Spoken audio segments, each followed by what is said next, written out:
Siempre pasa el mío. No se puede ubicar.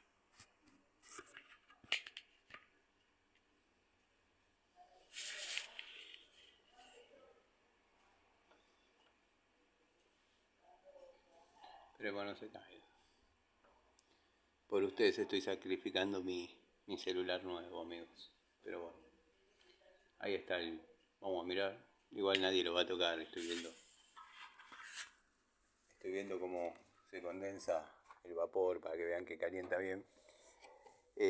Bueno, este es el volcán que había. Pude reemplazarle todo para armar el nuevo, dado que las medidas entre ejes es la misma, la de la entrada de gas, diámetro media, armado rígido, o sea que esto ya estaba muy castigado, producto del tipo de agua. Bueno, nada. Ya había empezado a fallar diafragma, estaba con pérdidas en lo que es la serpentina. Bueno, la señora decidió cambiarlo.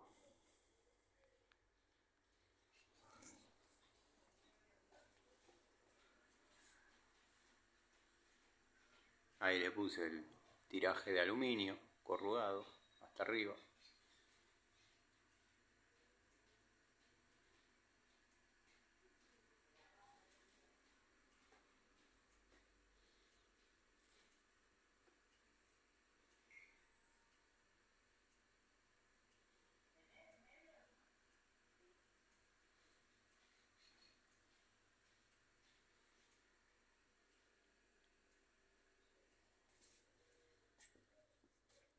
Ahí les dejé un videíto en caso que no los vean todos, con información de un ferretero de la nueva escuela, está empezando.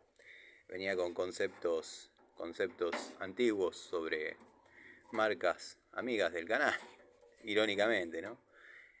Así que bueno, ahí les dejé un videíto para que vean lo que le está pasando con una pinza perro, la querida perro, la perrito, la guau guau.